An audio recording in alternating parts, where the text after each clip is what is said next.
Hello and welcome to Video Game Hangover. I'm Randy Dickinson and I'm in Harrisburg, Pennsylvania. Hey, I'm DJ Ross. I am in Mountain View, California. On every episode of Video Game Hangover, we talk about the games that have been keeping us up at night.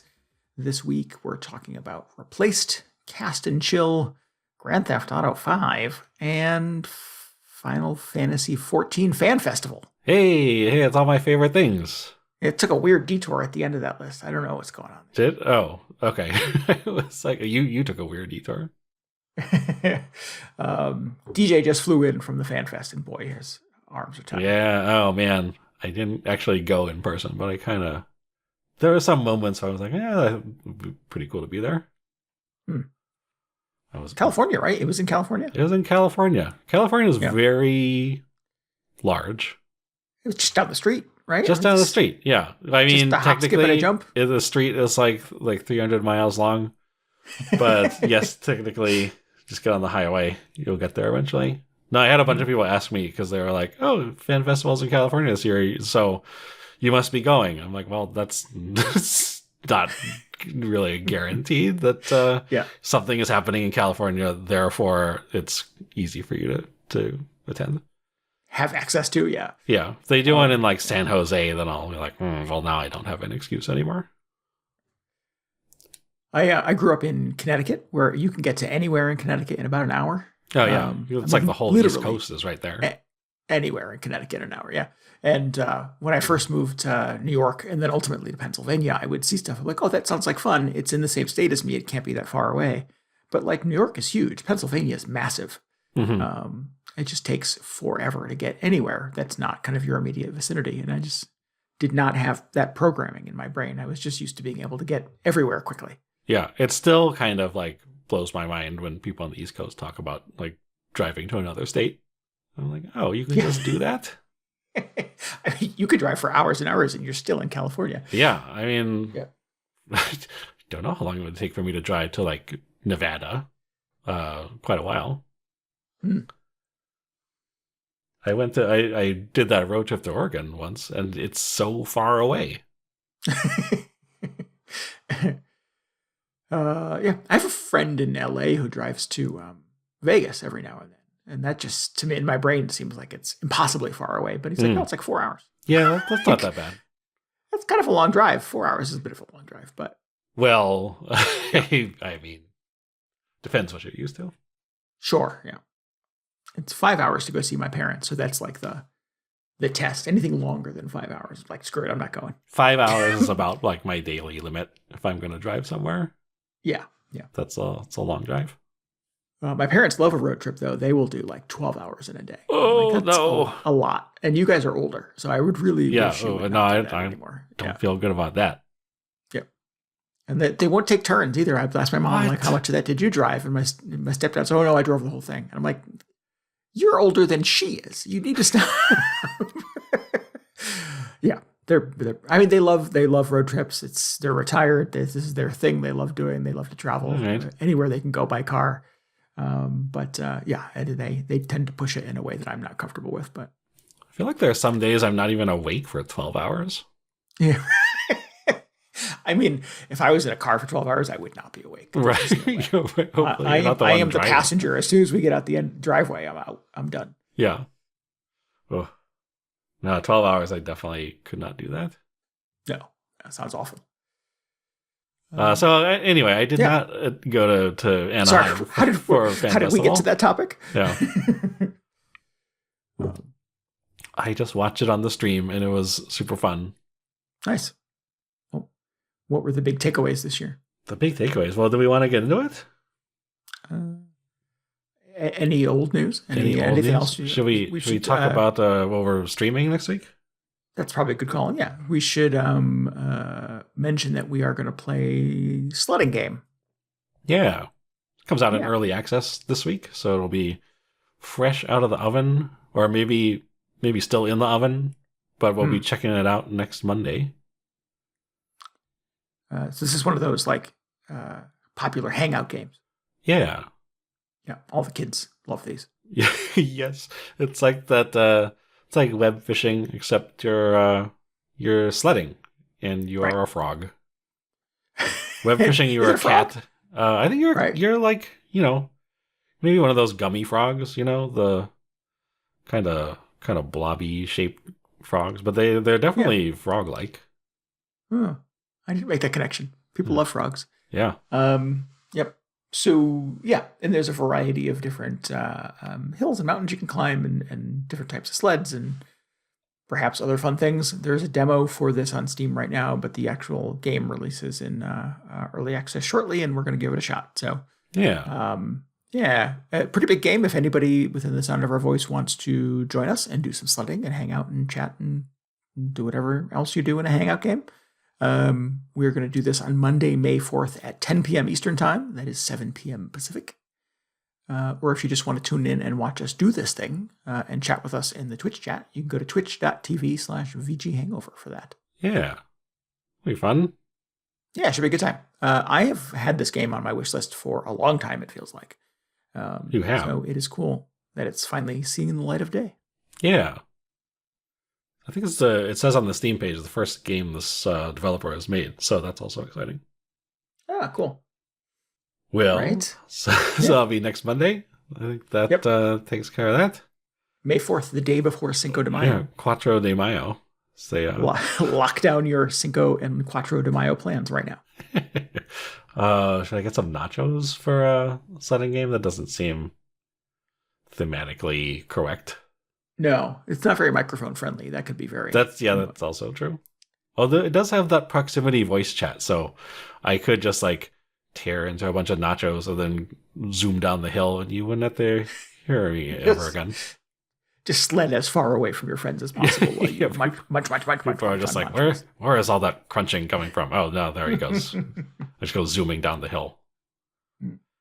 Do you have a history of playing eating nachos? No, I mean, I know that, but do you have a history of playing sledding, snowboarding games? Were you ever into the Tony Hawk games and stuff like that? Was this ever your thing? I was really into SSX3 on the PlayStation 2. Oh, I forgot about SSX. Yeah. Every once in a while I think about putting that on my Odin and doing a little of that. And I know they've made there was sort of an SSX revival and maybe a few other attempts to make something similar to it. But I never got into any of those for whatever reason. I actually was not into Tony Hawk. I was Team SSX for whatever reason. Gotcha. Sorry, and I know before anybody asks me, I know Tony Hawk isn't a snowboarder; he's a skateboarder. He probably Sean White does some snowboarding. Is the person I was thinking of, but yeah, I'm sure Tony Hawk has been on a snowboard once or twice. Yeah. It's all the same.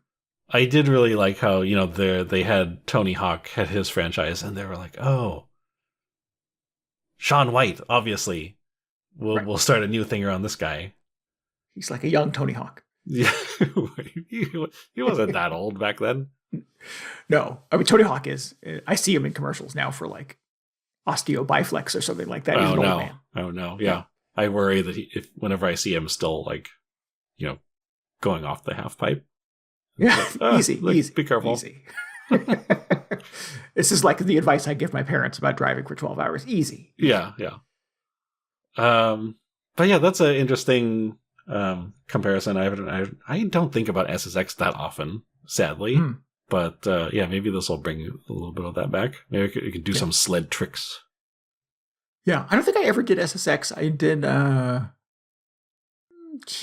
There was some kind of, it was 360 something. There was a 1080 snowboarding. Maybe that was it. There you go. It was a number I couldn't remember. Played a fair amount of that, I think, on the original Xbox, if I had to hazard a guess. That was a good time. Had a fun soundtrack. But yeah, sports games in general have always been kind of a tough sell, but that seemed fun. Quote unquote sports games. Yeah.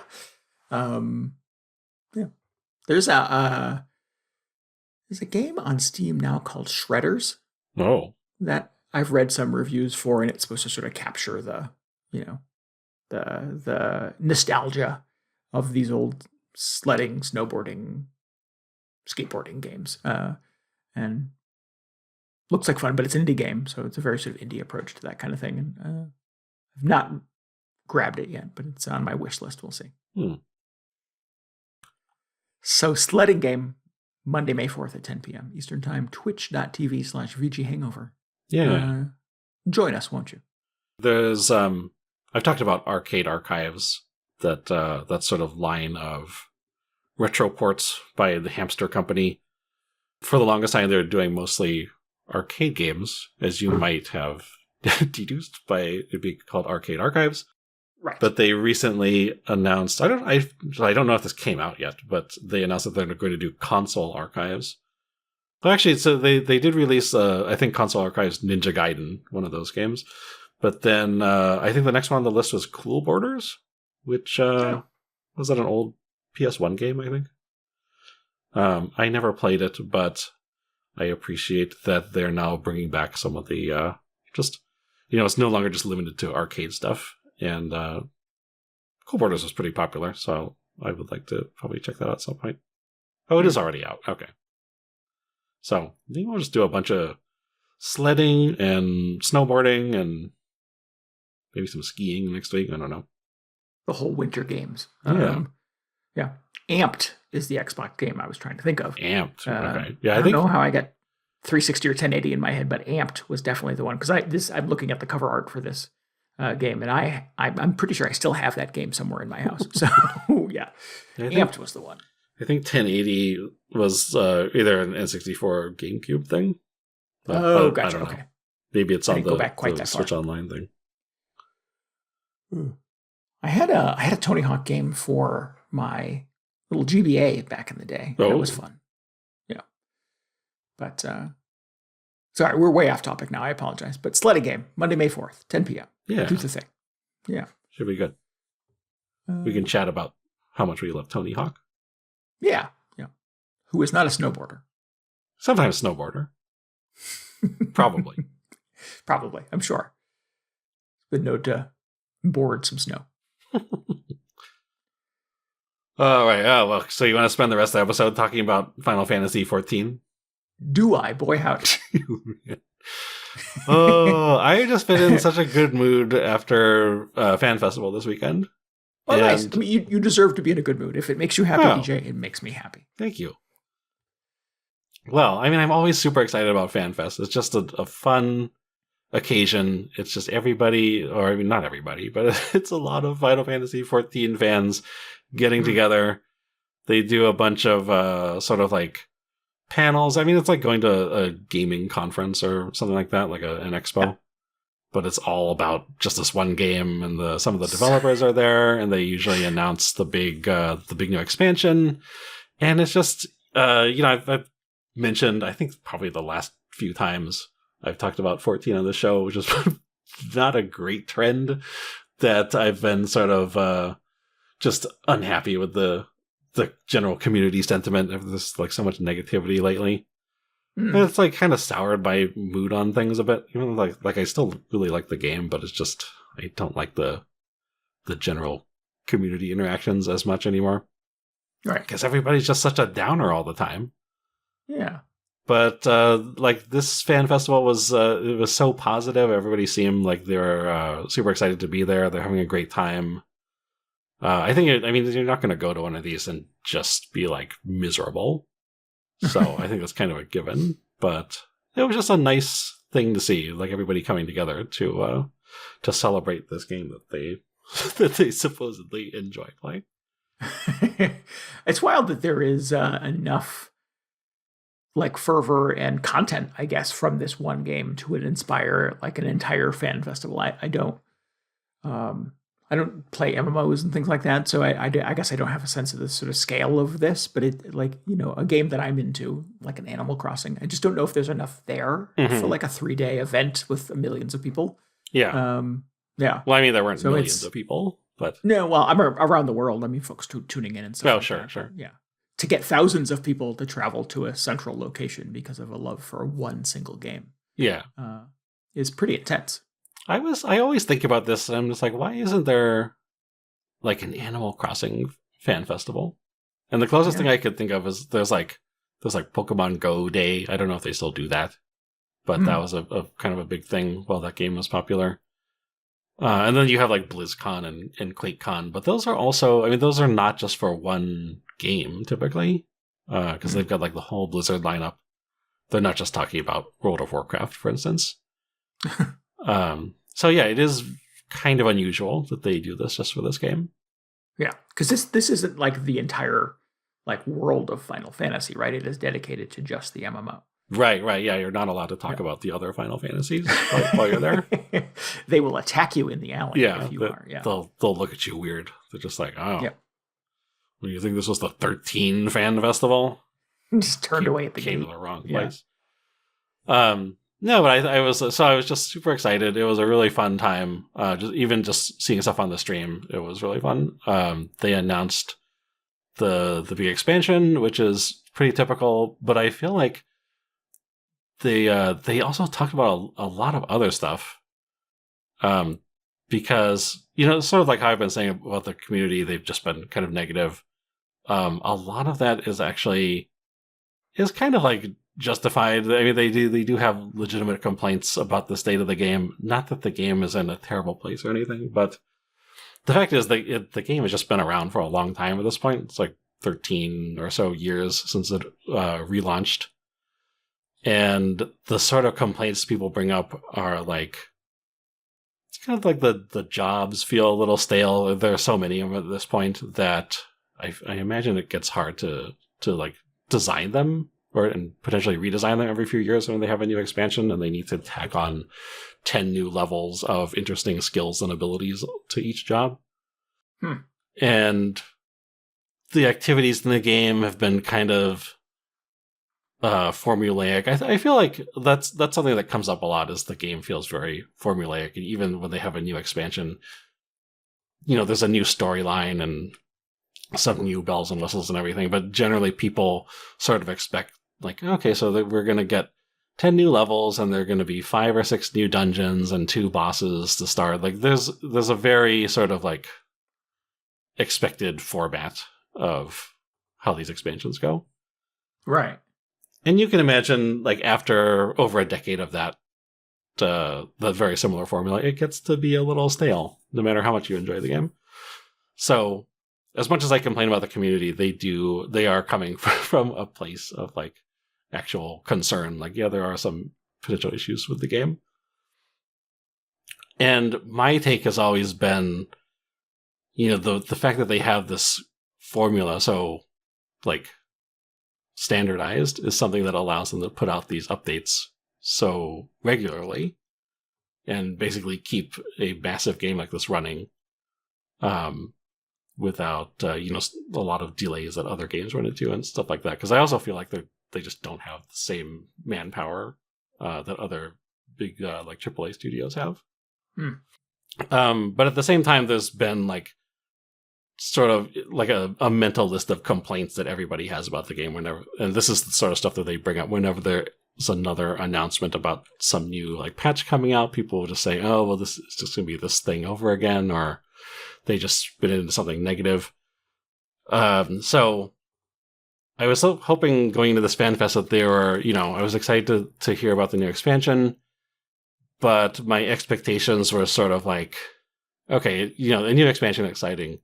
But beyond that, it's probably just going to be the same sort of formula again, because like that's just what they do. I wasn't getting my hopes super high that there would be dramatic changes. But so they opened with the keynote on Friday, where the director or producer comes out and talks about the new expansion. They talked about it for a little bit, and it looks really cool. I'm excited to get to try it out whenever it comes out. But then they spent the rest of the presentation basically talking about how they are going to rework sort of like their approach to the game design in the new expansion. And it was more or less a laundry list of all the complaints people have been like lobbying for the last 2 or 3 years.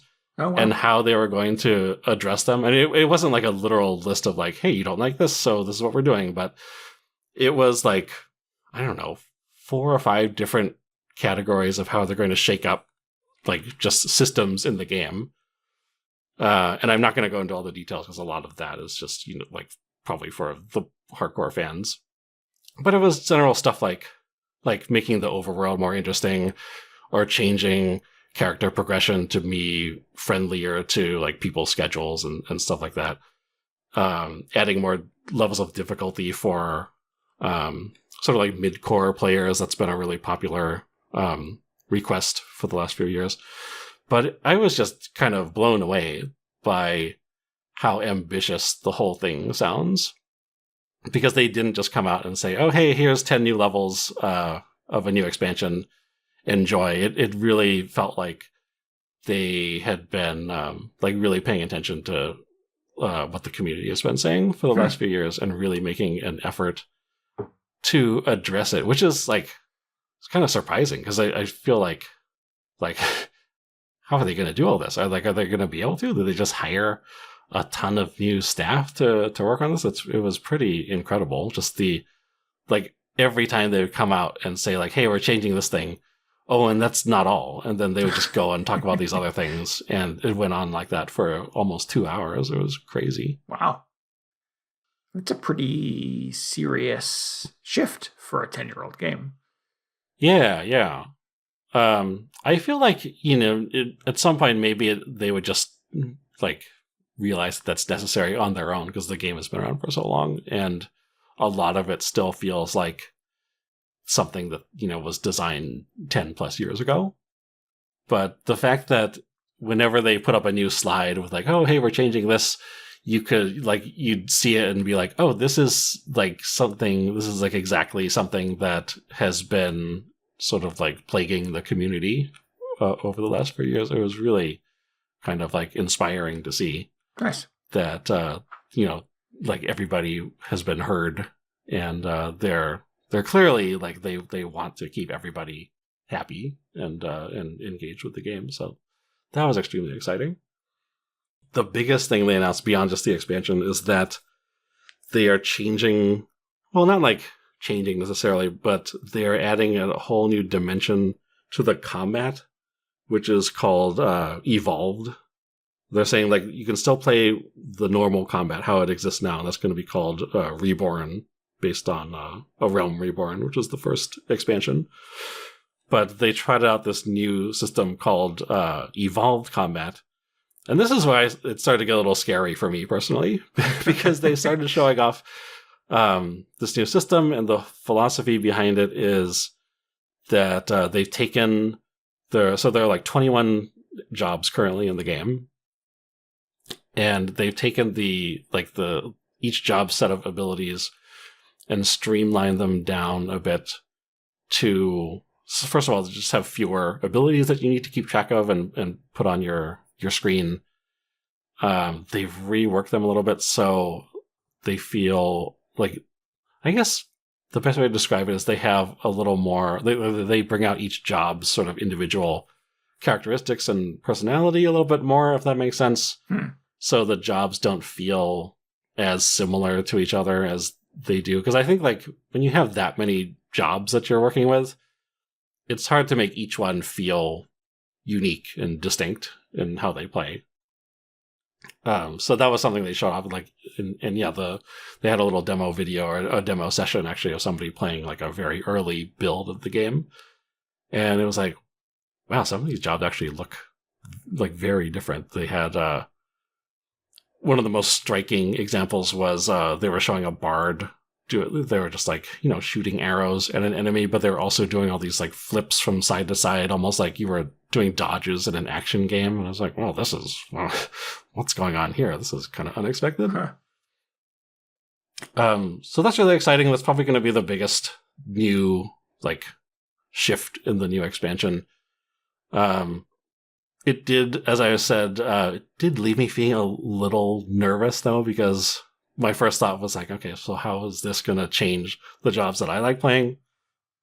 And like, I do appreciate that they're keeping that reborn mode in. So, you still have that classic feel of how the jobs play now, but like, it really does feel like they're sort of kind of like guiding people into playing this new reborn, or not reborn, the new evolved system over the existing system.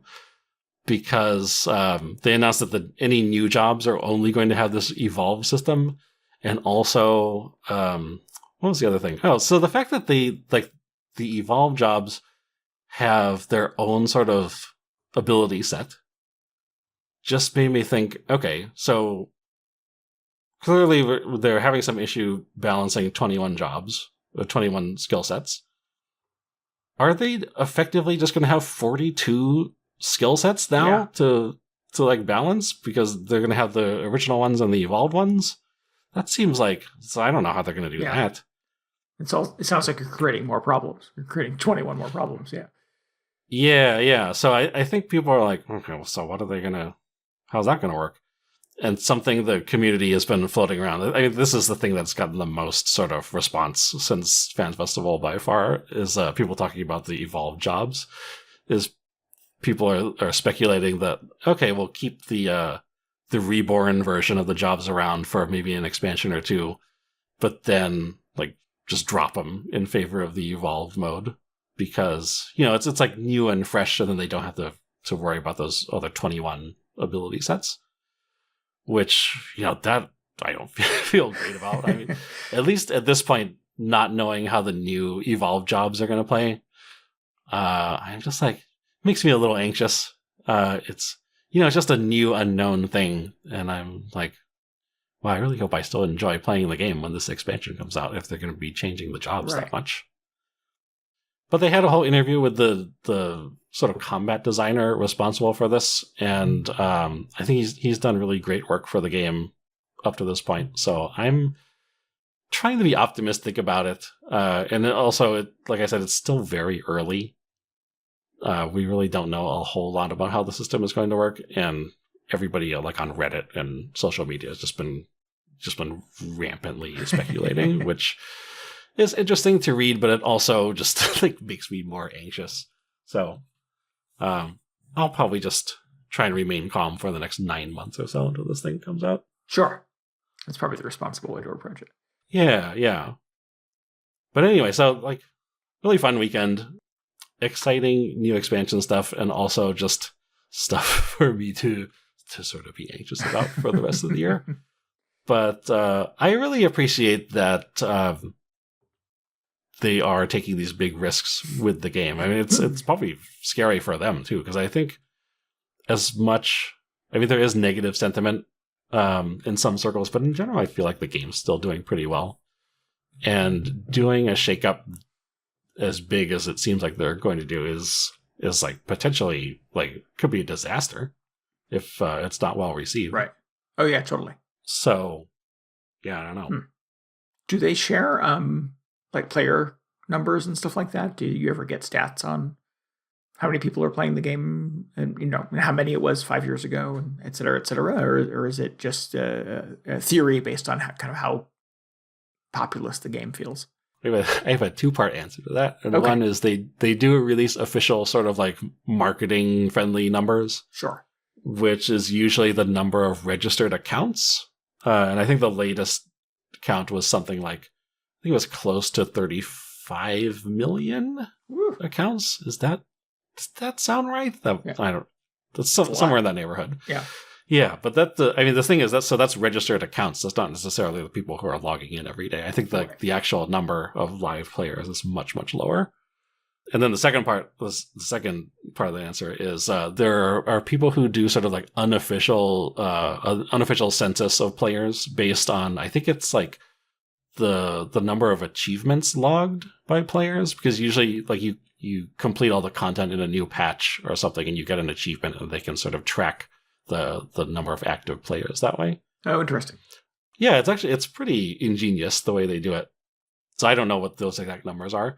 I think there's been a noticeable trend since the most recent expansion, or a noticeable trend downward since the most recent expansion came out, which people are very doom and gloom about. But also, you have to take into account that like during COVID, there was an unprecedented surge of new players that came into the game, and then like building off of that, going into the next expansion, there are just tons and tons of people coming in. So yeah, it is sort of like, it is trending downwards now, but I think some of that is sort of just the game like population normalizing after the COVID surge. So as much as I'd love to see it skyrocketing back up, it's interesting to like look at the numbers and see how things are moving. Right. Well, there's got to be sort of like a reattach when an update or a patch or an expansion or something comes out where people like There is, yeah. It's good again. Let's play it again. Yeah. That's exactly what happens. It always sort of like the population always trends down as an expansion goes on because it's been a few years. People don't really stick with it. I think a lot of people will resub when a new expansion comes out and they'll check out all the new stuff and just be like, okay, see you in 2 or 3 more years when the new one comes out, and like that's totally fine. You keep your account current, right? I mean, you play consistent. I do because I'm crazy, but I feel like I'm in the minority. Right. Yeah. Well, I mean, you're keeping the lights on over at Sony, I think so. Yeah. I mean, I'm just like wanted to have a little walking around money. Right. Interesting. All right. Well. So I love FanFest weekend. It's always a lot of fun. It's kind of crazy is the stuff that they announced this time. And I'm looking forward. There's going to be 2 more of these leading up to the expansion in January. So should be, I think those will also be very exciting to check out. Do they stream enough of it that you get a sense of kind of the scale of the thing, or is it really just the kind of keynote and you have to be there for the rest? They only showed, they have the camera on the stage most of the time, and they'll have like 3 or 4 events throughout the day other than the keynote, but it's kind of hard to get a sense of how big the whole event is because you mostly see the stage. Sometimes they'll I guess they had a boom camera or whatever to show the audience. Especially if they had a few concerts, so you could see just the big crowd waving their glow sticks and everything. But I think throughout the event they have stuff going on, like other activities throughout the convention center, and I didn't see any of those on the stream, so I don't really have a great full picture of the whole event. Did they stream the panels and stuff? I know PAX streams most of their panels. Yeah, they did. That's how I was able to check it out. So awesome. Yeah, that was a lot of fun. All right. Well, that's cool. It's not quite the same as being there, but at least you get some of the thrill, right? Yeah. I don't know if I would ever go, honestly. I'm totally fine just catching stuff at home, and then I know there is side stuff, but I think it's sort of some of it is kind of carnival game kind of stuff, and a merch store. There are chances to I think chat with some of the developers, which might be fun, but if I don't have to go hang out at a convention center for 8 hours a day, that's also a plus. Sure. I suspect similar to the sledding game, it's an opportunity for people who play online to connect and yeah, well, I think that's the biggest draw. If you're in a really close-knit group of friends who play the game, or if you're all in a guild or whatever, I know a lot of people actually who will go meet up with their guild mates at Fan Festival, which is super fun. Yeah. And I'm I'll just be hanging out. You guys go do that. That's fine. That has been kind of the officially unofficial video game hangover gatherings have been kind of at various PAXs across the universe. Yeah. We're still trying to put the finishing touches on Hangover Con or whatever. Yeah, no, that's the day after. Yeah. I forgot they announced they're going to have it on Switch 2. Which was probably the other big announcement. Although it's very weird. This is such a Nintendo thing. Currently the way the game works, because you have to pay a monthly subscription to gain access, or to maintain access to all your characters and everything. Right now you pay the subscription. You can play it on PC and Steam, PlayStation, Xbox. All that's under one subscription. They announced that the Switch 2 version is going to have a separate monthly subscription. And it really sounded like this was something that Nintendo was insisting on. So I was just I don't think I'm going to do that. Oh, so you'd have to have 2 subscriptions basically if you want to play on Switch and on your computer. Yeah. It's the nice thing is it's the same character still across whatever platform you're playing it on, and I think that's something that developers have insisted on. They don't want separate servers for one console versus the others. And as much as I'd love to just be hanging out in bed doing some crafting with my Joy-Cons or whatever, that's a tall order to ask us people to pay a second subscription. Right. They said, if you have an existing subscription, the Switch version will be half price. But that's like, I don't know. It feels really geared for people who are only going to play it on Switch 2, so then they only need the one Switch subscription. But yeah, that's tough. And who is that person, honestly, at this point in the game's life cycle? Well, right. It's like nobody who's currently playing it. Or maybe people, like, I don't know, maybe people who are playing it still on a PS4 or something. They can just jump ship to the Switch version, which is probably an upgrade, honestly. Yeah. But I usually play it on PC, so I would love to play it on the go or whatever with the Switch, but I just don't see that happening. Is it? Do you know if it's deck compatible with the Steam Deck? I don't know if it's like officially deck compatible, but a lot of people play it on Steam Deck. Yeah, it'll just run, right? Yeah, I think so. I don't know how many hoops you have to jump through, but it can't be like. I mean, a lot of people do it, so it's got to be fairly simple. Cool. Well, classic Nintendo. Yeah, this is like Nintendo being weird again. Here's a cool thing, guys. but we're going to do it weird. Yeah. I feel like they're cutting so many people out. I mean, I guess they wouldn't be making any extra money if they didn't have their own subscription, other than just the Nintendo Online fee. So I don't know, but it's just like, man, I can't imagine Square Enix was happy about it. It sounded like they were like in negotiations for a long time to just get it on the platform to begin with. Huh. Good job, Nintendo. Yeah, weird. Nintendo gonna Nintendo. Cool. We can briefly chat about Cast and Chill. We did not play it for very long, but we did play it. This was our streaming game last week. We determined that it doesn't actually have online co-op, so you're sort of expected to use what is it called? Steam game sharing. Right. And then I was just having internet issues, which makes game sharing very difficult. Yep. So I think we did play it for about an hour, though. Yeah, you're playing couch co-op over the internet. So the second player was really limited on what they could do. And I was the second player because DJ was hosting. So it is it's kind of a collect-a-thon game. Beautiful pixel art where you go out and fish and take your fish back and sell them and get money to buy new boats and new rods and reels and new baits and stuff like that, so you can go further out and fish deeper in different lakes and things like that. I mean, it is living up to the name, Cast and Chill. It is very much a chill experience. It is definitely for somebody who's trying to sort of fill every page in the collector's album. But it does have a idle mode, which I guess you can just switch on and it sort of plays itself as like a screensaver kind of. It was not the most active gaming experience. So I can see how the idle mode would be quite appealing, especially given kind of how pretty the pixel art was. But I gotta say, it looks amazing. Like, they did an incredible job with the pixel art, especially since like you're out on this lake the whole time. The lake sort of reflects the background, which is usually these very nice like forests and mountains and the sky. It's just a really just striking game to look at. Beyond that, I don't think I really cared for it very much, because like the fishing was like, it's whatever. It's very similar to every other fishing mini game played, and then the rest of the game is basically just a treadmill.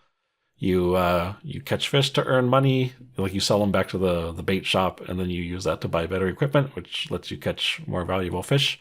You've probably played a game like this before. Yes, but it's nice to hang out and chill and have an activity, but like as a game, I feel like I don't think I would play it solo. Yeah, I think that's kind of the weird proposition. If your game is Cast and Chill, it should have kind of a proper online multiplayer or an online co-op at the very least. So yeah, I mean, part of that's on my internet just not working the evening we were trying to play it. So maybe if that had been smoother, it would have been a better experience. But it's by its nature, it is sort of built for chilling with somebody who's sitting on the couch with you. Right. Yeah, it just seems like a missed opportunity to chill with your friends over the internet. Yeah. I have been running the idle mode for like the last 24 hours, Oh, really? which is like it's whatever. Does it still like catch fish and fill your collection? It's interesting because the idle mode has a separate slider of like what you want it to be able to do. Oh. There's one mode, it's like screensaver mode, and I think you don't. It like limits the stuff you can unlock or something. But then there are other settings that like it doesn't catch certain fish, and I hadn't played the game enough at this point to really understand the implications of all of this. But I feel like there are like some rare fish that you can opt to have it ignore during idle mode. I guess maybe you want to like be present for it, or maybe you want to have more control over what's going on. I'm not sure. But then there's one setting which is just like full auto, and it like catches everything and then immediately returns to the store to sell it. So I just had it doing that because I was like, I just want to come back to my computer and have tons and tons of money in my wallet because of all the fish it's been catching. And that's exactly what happened. But I feel like, thinking about other sort of idle / incremental games I played, it's not as interesting as most of the other ones. So like all the other ones, whether it has been like Cookie Clicker or what's the other one that I really liked? The name, it's like kind of a silly. Realm Grinder. I think Realm Grinder was so good. But those games had so many interesting like little switches you could flip, or just ways to tweak your progression, that it felt like it was more than just setting it on autopilot for a few hours and coming back and you've made more progress. It felt like you had a little more agency over what was happening. Oh, interesting. And it's not really present in Cast and Chill. Yeah. I don't think I've ever played one of those idle games, clicker games or anything like that. Oh, you gotta play at least Cookie Clicker. Some of the, it's a weird genre, but it does have a certain appeal. Even though it's like you describe it to somebody and it's like, oh yeah, you just kind of like click on this button 100 times and then come back to it in an hour. But there's actually much more going on than you would expect, and it's much more than I expected. Because the first time I played Cookie Clicker, like the first 5 minutes, I was kind of rolling my eyes at it. But there's actually a lot more going on. There's a Steam game called This Ain't Even Poker, You Joker. Okay. And it is an idle like deck builder card game, and I'm not quite sure how that works. It's cheap. It keeps going down to like $5 and stuff like that during the Steam sales. But like I read the description again, and I'm like instinctively, I'm kind of into this because I like a deck builder game, but I don't quite get the whole idle part of it. But for $5, I'm going to have to experiment on it at some point, I think. I think there's different approaches to how an idle game works. And I think that people have different expectations of how they want them to work. I feel like you should play that whatever. What was it called again? This Ain't Even Poker, You Joker. Yeah, okay. You should play that at some point because it like aligns with your interests. But you should definitely play Cookie Clicker for like an hour or like a half hour. I don't know. See how into it you get, because that's sort of just like the grandfather of all clicker / idle games. I think it'll sort of like set your expectations. Got it. It's also just really weird, but oh man, it's great. Cookie Clicker is so good. Cool. All right. Well, Cast and Chill is. I think it's on Xbox and I think it's on Steam. Yeah. If any of this sounds appealing, check it out. What else did we play? I played Replaced. How is this? It's really good. This came out fairly recently. This, I think, kind of on the surface looked like a game similar to Cast and Chill, very intricate and beautiful pixel art. What? Oh, okay. Yeah, in terms of the visuals. Visuals, yeah. Not in gameplay. It's interesting because it sort of starts off in terms of gameplay feeling like like a Little Nightmares or Limbo or Inside, where it's kind of a shadowy run to the right, jump over obstacles and stuff like that. Mhm, The entire first act is a chase sequence, essentially. All right. You eventually piece together that this is kind of an alternate version of the 1980s in the United States. Some kind of apocalyptic event has happened where much of the big cities are now kind of cordoned off and in behind walls, and you are trying to get out of the wall. You're trying to get over the wall and out of the city. While everybody in the free world is basically trying to chase you down. There's a voice. Everybody. And a lot of people. There's a voice inside your head. It's not you. Your name is Warren, but the voice inside your head is called Reach. Reach? Reach, Reach. Right. And then you get out of the city, take a breather for a moment. You find that the folks who don't live behind the walls now live in little camps and stuff outside of the city. And you start to explore and piece it together, and you realize, where it is and kind of what's going on. You get little nuggets of story. Reach is an AI that has been implanted in your skull. And you are Dr. Warren Marsh, and you're trying to get, first get away. And now Reach wants you to go back. You have to go back to your lab because there's some piece of information you need. So you have to sort of build alliances and train up and et cetera, to get back into the city. But it's the 80s. Technology is super not great. That's fun. The AI voice works really good, but everything is a new discovery to him. So it is a kind of a shared experience of you managing the body while Reach manages, your knowledge and your wisdom and your interactions and stuff like that. And from there, it sort of pivots from being kind of that running, jumping platformer to kind of in the walled city. You're making connections and you're running errands for people and you're trying to get upgrades and stim kits and med kits and expansions and things that allow you to live a little bit longer, to recover your health, to et cetera. Upgrades, basically. But what's happening to your health? Are you like taking damage? Are you getting into fights or something? You're getting into wild fights, yeah. So the secondary part of this is you find like a police baton that's malfunctioning, and it should only work. Well, it's a gun that turns into a baton. Nice. Stick with me here. And it should only work with the fingerprint of the police officer it's assigned to, but it's malfunctioning.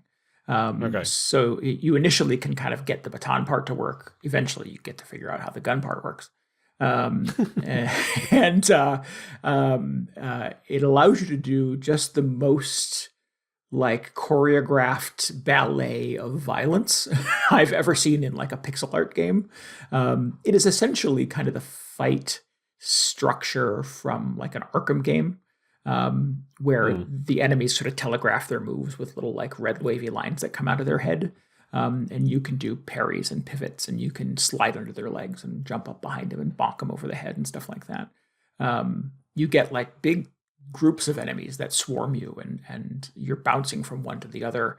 You have kind of a jump move that allows you to like jump over the head of or under the legs of an enemy to like pop up behind him, but you can clobber another guy on the other side of him. These are beautiful, long, pretty intense fights. I actually kind of look forward to them. There's a couple of scenes as you're sort of running and jumping and stuff like that, where you're like on the side of a building and you're looking down. It's a very kind of like Batman or Spider-Man kind of moment where you see like a bunch of like thugs hanging out in the yard talking smack, and you drop down and they all line up in perfect order to like kick your ass. And you just wipe them out one at a time. Yeah, politely. So take a number like at the deli, and you wipe them out. And you're taking weapons from them and you're fighting off of the environment. You're bouncing off of walls, and you get a whole kind of really kind of intricate move set over time that feels pretty badass, honestly. And then you go back to the city and you run errands, and you go a little further and you're trying to break into the city and you're upgrading, and lather, rinse, repeat. The big 80s thing is cool because all the technology is super janky. You have like a pocket music player device. It's like a Palm Pilot essentially that allows you to like keep organize some of the story beats and contacts that you have, but you can also like scan music chips around the world, and it unlocks like these beautiful like 80s synthy electro Wi-Fi kind of tunes, lo-fi kind of tunes that you can. So it's like kind of like a sci-fi 80s then, or like how Alien was sci-fi by way of the 70s. Totally, but it's not like the actual like 80s level technology. No, it is. Yeah, it's very much sort of like an alternate. Yeah. Okay. I was confused because it was like, it's the 80s, so the technology isn't that good. But also, there's an AI voice in your head. Yeah. Well, that's part of the hook of it is like, you eventually start to piece together, like, nobody believes that Reach really exists. Like, they've heard about it. It's sort of a rumor, but like technology. Not everybody has their own AI voice. Right. Yeah. It's not like you have a phone in your pocket that is your AI companion. So it's a like a ridiculous sci-fi concept in the world inside this game. And I mean, the irony obviously is that we know that it's everywhere and will ultimately lead to our demise. But it's pretty novel in this version of the 80s. Yeah. Well, like in your ability to like scan music and have a music player in your pocket that isn't driven by cassette tapes is yeah, you don't have a whole backpack of tapes. Right. It's not sort of historically accurate, but it's just sort of an interesting tool for giving you like another collectible to all the little electro music tracks, but allowing you to like mix up cool background music for you kicking the ass of all of these, sci-fi themed, they call them termites, little thugs in the game. Yeah. It's super fun. It's super fast paced. There are some like sequences that kind of slow down where you're doing stealth. And you're basically, kind of the standard 2D platformer stealth where you're trying to stay out of the sweeping spotlight and time your moves just right. But it also adds kind of a hacking mini game to it where you're trying to take over turrets and turn off certain spotlights to allow you to pass. So it makes it feel a little more kind of engaging and not just hiding behind boxes. Yeah, it's cool. It is like a collection of kind of the greatest hits of things that have kind of also been done in some other games. But the package is so kind of beautifully presented. The pixel art is gorgeous. The sort of use of lighting, use of music is gorgeous. Characters are really kind of interesting. The story sort of slowly reveals itself over time, and you sort of figure out what the big event was and why everybody's behind the city walls and why you're so desperately trying to get back inside. So there's a little bit of a mystery you're trying to solve. It's just cool. It's just a game that kind of oozes style and kind of has some really fun kind of gameplay chops to back it up. Interesting. Yeah. It's a gorgeous trailer. And I was worried because like the trailer is like big sweeping electronic music with like big fight sequences and people jumping off of buildings and all kinds of crazy stuff going on. I'm like, there's no way the game is going to be as fun as this trailer is. Right. Yeah. I remember the trailer and I was just like, okay, like what's the game going to be like? It kind of is though. It is that first act, the chase sequence in the first act is just has huge energy. And there is a bit of a letdown as you sort of get to the city and you're just like walking around and talking to people and collecting information. But then they quickly kind of get you back outside of the city to like run around and kick some other dudes' asses and you unlock a few new abilities and stuff like that and explore some more. And it just, everything is like, it's kind of dark and mysterious and all the cars are kind of like neon lights under them and kind of jacked and stuff like that. And everybody like uses 80s slang and it's just kind of a cool time and place kind of thing. With a bit of a sci-fi twist and really cool music and a really cool fight engine. And I just dig it. I've had a really, really good time playing it. Is it pretty linear? Because like when I first saw this, I immediately thought of something like Flashback or Out of This World, sort of the, I forget what they call them, like cinematic platformers or something like that, where it's got sort of the same presentation. You're like a little 2D guy. Yeah. Running from side to side. Yeah, totally. But those are fairly linear. And then when you mentioned that, okay, now you're taking on jobs for people, it really sounds like it potentially opens up at that point. Yeah, those are really like errands. It's like, it's a bit of a puzzle box where you've got like the whole city outside the city. It's all the outcasts, the people who for some reason or another don't get to live inside the walls. And it's a person who hangs out at the arcade all day. And she really needs a a motherboard to fix this one machine that's down. And I heard the doctor has a motherboard. So you go see the doctor who patches people up, and he's like, oh, I'll give you the motherboard if you can get me morphine. So you go find the person. So they're all sort of like in a sequence. Yeah, they're kind of fetch quests, and you have to sort of figure out where they are in the little hovel outside the city, and all of them have little conversation prompts and stuff like that. They give you some more background. Much of it is optional. You could skip these things, I think, if you wanted to, but you're cheating yourself out of some story exposition, some collectibles, and some of the upgrades, like your ability to, you start the game with, I think, 2 med kits that allow you to, like, after a fight sequence, you can top off your health. 2 might not be enough, honestly, if you're not good at the fights. And there's different, like a scale of difficulty. You can kind of adjust how often you heal, how many medkits you have access to. But some of the other upgrades, your ability to carry more medkits and stuff like that, and some of the gun upgrades are locked behind you running some of those fetch quests, essentially, for the people in the village. But I think they are pretty optional. I think they're. It feels like I was checking everything out because I want to see it all and do all the stuff. But I think you could just sort of, just leave and get right back to it if you wanted to. Okay. Yeah. So yeah, I think sort of the run to the right, jump over all the things, beat up all the dudes, like that is pretty linear. There's just one direction to run. I found a few things where you can, like, open some doors or go under stuff, or like there's an objective, but you can walk 10 feet past the objective and find another hidden area with a secret that you can unlock. That are kind of fun to explore, but again, it's not hiding anything crucial to the experience. But yeah, it is a fairly, like Limbo or out Inside, it is a fairly sort of straight line to the objective. Okay. Yeah, with a little kind of fake RPG pause every now and then. What do you mean by that? With the whole, like, talking to people and asking follow-up questions, you get like a little conversation tree that pops up and stuff like that. Like, I don't think you're actually influencing the events of the game. So you're not role-playing in that sense. It's just exposition. Okay, yeah, you're doing some conversations. Yeah. That's cool. Yeah. It's cool. It's very satisfying. It's a good time. I really like the combat. It reminds me how much I really enjoy the fights in the Arkham games.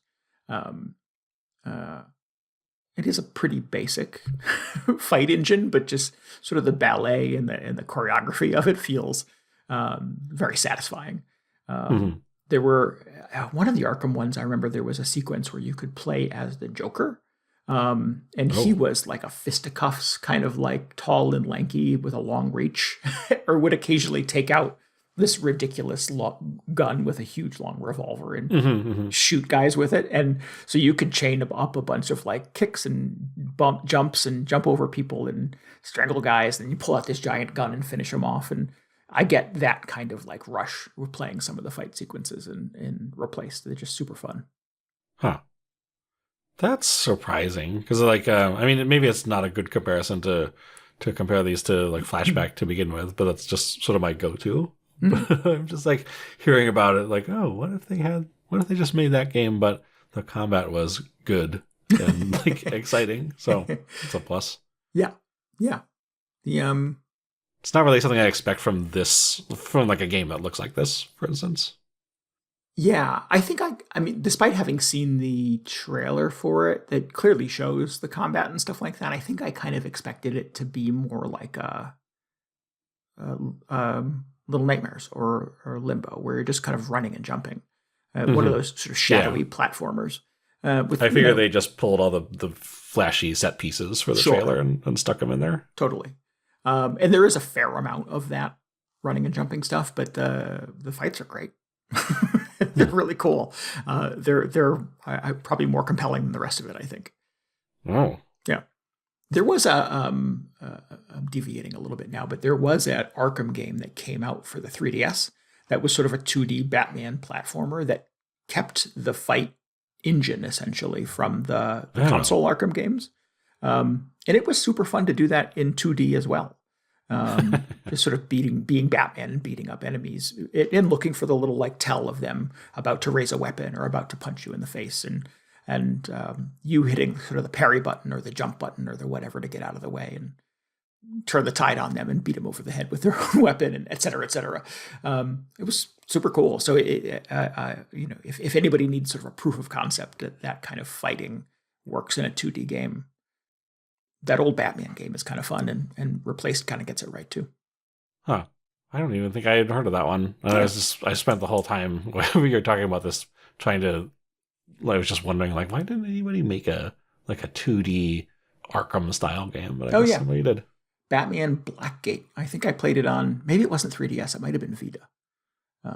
Maybe. Yeah. There was and you're not going to want to indulge this, but there was a Castlevania game that did the same thing. Oh, yeah, I know. Was that Arkham style? It was Arkham style combat, yeah. Yeah. Yeah, I forget what those guys I don't like. Like Lord of Illusions or Castle of Illusions Lord or something. of Shadows, I think. Yeah, there you go. But I think they made those the new Metroid games. They did. Like, yes. I think. Yep. So, yeah. But yeah, so this is called Replaced. It's on Xbox. It's on Steam. I'm playing it on the Steam Deck. It is, I believe, deck verified. It runs great. It's very pretty. Would definitely recommend. It's been awesome. I'm in my like almost 60th hour of Dragon Quest VII Reimagined, and this has been a nice break from kind of the final crawl in that game, I think. Well, cool. I was I saw that trailer and I was very impressed, and I think similarly skeptical about the final game, but I'm glad it sounds like it turned out all right. Yeah. So I should check it out. Yeah, I have not rolled credits yet. I mean, it's got a lot to deliver on from a story perspective, so I'm hoping it's a satisfying ending. But the ride up to this point has been really good. This is not my place to say this because I'm not like a writer or anything, but I'm just like, I feel like it should be so easy to just make a cool little like tight sci-fi story. Kind of, I don't know, almost more towards the side of like the old like Isaac Asimov kind of like short story stuff, where it doesn't turn into the sprawling thing that I feel like so many video game stories turn into. Yeah. I have no idea if that's what's at all going on in this game, but I'm just thinking like, oh, that would be nice. Just a tight little thing that, I don't know, leaves you feeling good about it and not like, oh, that ended up actually being a mess. Right. Yeah. Yeah. I mean, a video game is kind of, it's a finite gaming experience too. Your credits are going to roll at some point. That's going to be done until they maybe make a sequel, but it should not be hard to like deliver within the confines of that story. It's not like Lost, which has to go on for 7 seasons, or The X-Files, which has to go on for 13 seasons or whatever. No. Like, and they just keep spinning more and more garbage essentially out of it. Yes, yeah. Till it's not satisfying or That's what I'm saying. Just like stop it before it turns into garbage. Right. Yeah. Which is why I like stuff like Severance, where they're like, no, 4 seasons and then we're done. We have a plan. Oh, did they say it's going to be 4? I don't know what the magic number is. Don't quote me on that, but they have a very specific destination, I think they're saying.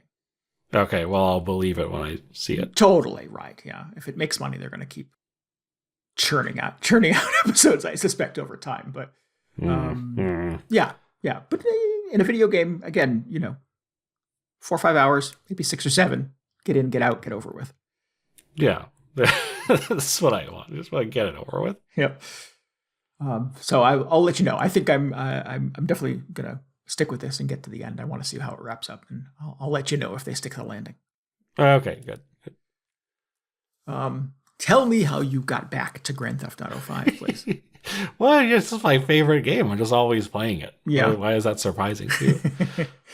No, I just I needed a break from Pokopia. Like I was saying, or like you were saying, like just some counter programming to Dragon Quest VII. I just let's counter programming to Pokopia. Oh, Grand Theft Auto 5, it still exists. It's just it's for some reason it's I have this list of neglected games I want to play this year, and that it's on it. So I was like, oh, might as well. I need to just drive around a car instead of build Pokemon habitats. And I feel like maybe at this point it's been long enough since the game came out. I really didn't like it when it first came out, and we've been over this. Yes. But I feel like it's been long enough at this point that maybe I can just approach it as sort of like an artifact, like I do with a lot of backlog attack games, like, oh, let's see what video games were like in 2013. Sure. I think is when this came out. And I think it's... I'm Jane Goodall. I'm just observing. Yeah. Yes, exactly. I'm just like, what can we learn from this? Tell me about your society. Yes. I mean, that's like, but it's basically exactly what it is. And I feel like maybe third time's the charm, because I attempted to play this a second time many years after it originally came out, and I also bounced off it. But this time I'm just like, oh yeah, I kind of remember open world games from, the PlayStation 3 sort of generation. I remember sort of like the writing in those games and sort of like the gameplay expectations. And it's just been fascinating seeing what was just the pinnacle of cool in video games from that time, from that era. And like, when it comes down to it, it's not a terrible game by any means. It's sort of like a lot of open world games from back then were just like watered down versions of better games, but the fact that they were all crammed into this one map was really amazing, and that's basically still what it is. So, I still like driving a car around. I find that I'm not as I'm not like behaving as antisocially as I would playing all the GTA games back on like PS2, where it was just, oh yeah, just drive over everybody, cause as much chaos as possible. I'm mostly just like sticking to the story. Yeah. Playing a lot of tennis this time around, just because I think it's just because I recently played that Virtual Boy Tennis, and I was like, okay, I could stand to play a little more tennis, or at least a fake video game version of tennis. So might as well play it in GTA5, which, again, I'm sure there are better tennis games out there, but the fact that I can just like pull my car over at the tennis courts and play that for a few minutes is kind of fun. So it has just been a kind of nostalgic experience. Yeah. And I think I'm like farther into the campaign than I ever was in my previous attempts, so maybe I will actually like bring it home this time. Did you start fresh for this playthrough, or are you back to an old save? No, I started fresh. I thought like if it somehow like dug up my save from a previous attempt, maybe I would just pick up where I left off, but no, it started me out at the very beginning, so I'm just, all right, we'll just do it this way. I thought people like generally thought this had a pretty good campaign, though, so I'm interested to see where it ends up. Yeah, I bailed on GTA 5 pretty quickly. You and I both played a lot of GTA 4, but I just the love was not there when 5 came out. And, 5 went on to be some massive kind of online multiplayer money-making machine, I think, for Rockstar. Mm-hmm. So I missed that entire phenomenon. Yeah. It really just, I don't know. If they'd done that with GTA 4, I'd probably still be playing that today. Oh, probably, yeah. But here we are instead. It leaves me kind of curious about what GTA 6 is going to be like, or just how different it's going to feel from this, because this does feel like such an artifact from from 2013. Be interesting to see, because I really haven't been following it too closely. Yeah. But I feel like as much as I sort of like kind of rag on GTA 5 and just Rockstar in general at this point, I'll probably play it at some point. Probably not right when it comes out, but eventually. And I'm just kind of curious what they'll actually do, because I didn't play Red Dead 2 at all, and people love that game. Yeah. So yeah, we've had I kind of missed out. Been some conversation on the Video Game Hangover Discord recently about one of the members of our community, I think, went back to Red Dead Redemption 1 or 2 recently, and started talking about Rockstar games. And I don't love their games. I think that, sometimes they do kind of interesting things, and certainly kind of I think the current standard for the structure of an open world game certainly comes from those old GTA games. So they were, kind of created the mold on that in a lot of ways. But I think that was doing them a pretty huge favor. Like they really invented that sort of format, or at least the popular version of it, and that sort of like brought in a lot of goodwill for people to ignore. Sort of like, oh yeah, well this, like the writing could be better. And I think a lot of it could be much less like juvenile. Yes. And the aforementioned sort of like mediocrity across like every aspect of the gameplay. But hey, it's all here. You can do everything at once. Well, I think the way that there seems to be sort of a house style for how they do like tutorials and how things sort of drive and work. Like driving sucks in every Rockstar game. It's not that bad. I think it's awful. Just trying to drive a motorcycle in GTA 4, which is a game I like and defend, was miserable experience all around. And just even the tutorial is just super cumbersome. Like it appears briefly in the top left-hand corner of the screen, and if you didn't read it fast enough, you're screwed. It's gone forever. The tutorials are still terrible. They're awful. So yeah, I think like structurally, there's a lot of jank to a GTA, to a Rockstar game in general, that they don't get enough hate for, honestly. So I think they have little nuggets of like GTA Chinatown Wars, the DS game. Yeah. I put dozens of hours into that game. That was a blast. And that is a console where an open world GTA game kind of shouldn't work. It worked beautifully. And I like Bully. I think Bully's a really interesting and occasionally quite brave video game that doesn't... I never played Bully. Oh, really? It's good. I think it's good. I've probably played it twice, I think. Wow. And it's a good time. So I think there's little nuggets of promise. Probably the B team somewhere at Rockstar working on these things. But. Yeah, I like people were such like they're so enraptured by Red Dead 2. It made me like maybe I should play this. I really didn't like Red Dead 1, and I just like don't care for the Wild West as a setting in general. I agree. Yeah. But so I was like, oh, but what if they did it this time? What if they pulled it off? Red Dead 2. I hope whatever made that game as beloved as it is shows up in GTA 6 in some form, so I can just sort of see what's going on. Yeah, I think I played Red Dead Revolver. I think I liked that. Red Dead Revolver? Yeah. That predates Redemption by quite a few years. Yeah. And I think I played some of Redemption, but again, the whole like Wild West thing is not hugely appealing to me. And that main character... James Marston, is that what his character's name was just so unpleasant. I just didn't want to spend 100 hours with that guy. So I think it's John Marston. Is it John? Yeah. James Marston is in the Sonic movies. Oh, right. Okay. It's no, he's on 30 Rock. Right.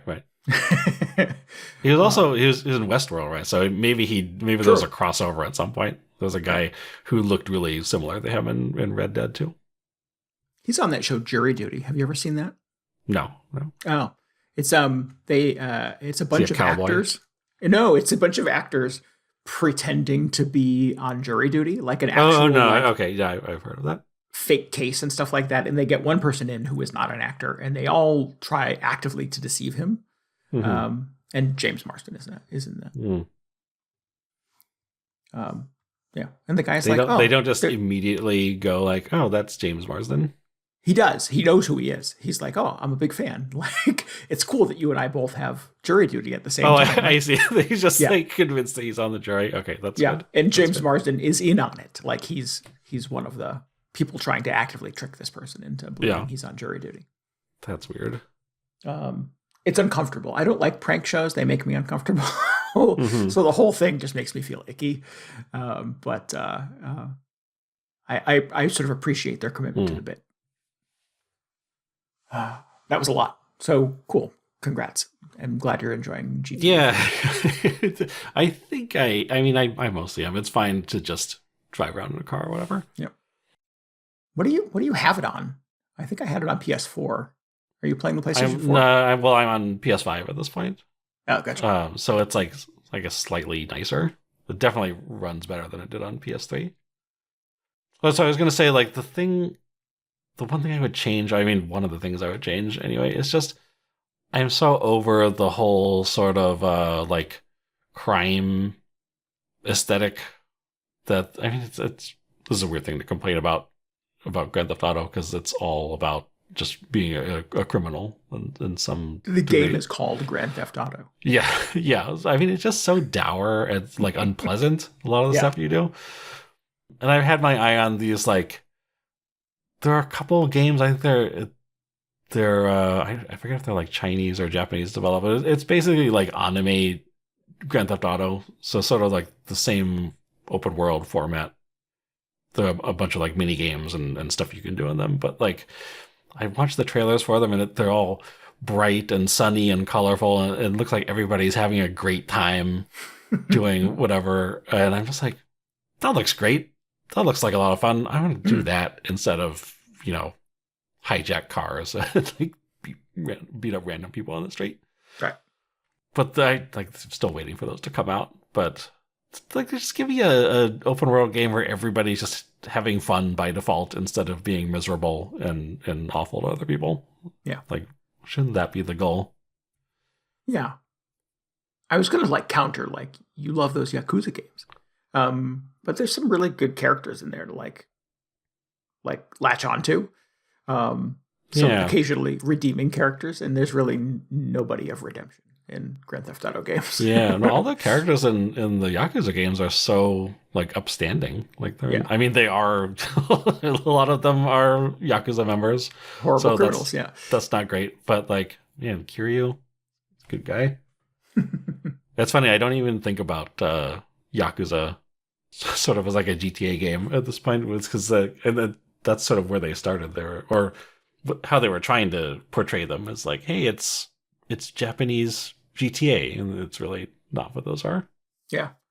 I've not played a lot of Yakuza games, but can you in any of them get into anybody's car and drive around? I know there's one where you're like a taxi driver as like a mini game or something, but I did not play that one, so I don't know how extensive it is. But there's you never go up and carjack somebody. You don't commit Grand Theft Auto, yes. No. Because that's illegal, Randy. Why would he do that? Sorry. And these guys are trying to go on the straight and narrow, just trying to get out of the life of crime. They're just they want their part-time job. They need to be legit. I think I would be more inclined to play a new Saints Row or a new Sleeping Dogs or something before I would go to GTA 6. Yeah, I still fully expect it to be very self-serious and because it's kind of obnoxious. But I don't know. I was watching a trailer for a game on YouTube the other day, and someone in the comments was like, "I can't wait to play this. This is my most anticipated game of the year." Oh yeah. And the immediate response was, "My brother in Christ, GTA 6 comes out this year." Man. And I'm like, what a gamer. We'll see if it does. Yeah. That's this year, right? It's coming out this year. It's supposed to be. Yeah. I don't know if there's a date. Is there a date? It's late this year. It was supposed to be Memorial Day, but I know it slipped. So. Yeah. All right. I got to wrap this up. My dog is barking. Oh. And I got to go do dog Somebody's things. stealing his car. If you need any more video game hangover in your brain, you should follow us on Blue Sky as VGHangover.com. You can always get show notes and links and tell us what you thought about this episode at VGHangover.com as well. We would love for you to join us on Discord. You can chat with us about video games and other fun things. There's a link for that at VGHangover.com. And you should subscribe, rate, and review us on Apple Podcasts, Spotify, YouTube Music, Amazon Music, and anywhere else you can get a podcast. And maybe help us out by telling your friends about the show. Yeah, we appreciate that a lot. Helps us get the word out. Bring in new listeners. They can tell us all about their favorite antisocial things to do in Grand Theft Auto. Yeah. We should remind you that we are going to play... What are we going to play? We're going to play something. We're going to play the sledding game Monday, May 4th at 10 p.m. Eastern Time. Go to twitch.tv/VGHangover for that. Yeah. Oh, I almost forgot. We wanted to give thanks again to Ray 8-Bit for our intro and outro music this week. It is Bandcamp Friday this week. I think every time I say this, it turns out it's not actually, because they are not consistent about which months have Bandcamp Friday and which don't. But I'm pretty sure it is this Friday, May the 1st. So if you'd like to hear more of Ray 8-Bit stuff, you can go to ray8bit.bandcamp.com and just add everything to your cart and check out. That'll be amazing. Nice. Do that. We'll be back next week with the sledding game. We'll be back in 2 weeks with a whole new podcast. Until then, this is Randy Dickinson. This is DJ Ross. Thanks for listening to Video Game Hangover. Goodbye. Good night.